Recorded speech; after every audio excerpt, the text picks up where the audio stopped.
দর্শক এই মুহূর্তে আমরা রয়েছি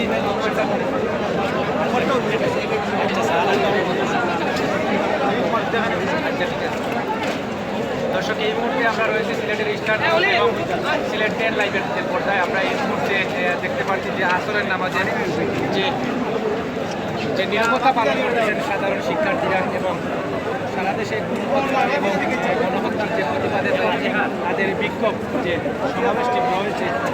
সিলেটের যে চৌয়াট্টা পয়েন্ট চৌয়াট্টা পয়েন্ট থেকে আমরা আপনাদেরকে চেষ্টা করতেছি এবং আমরা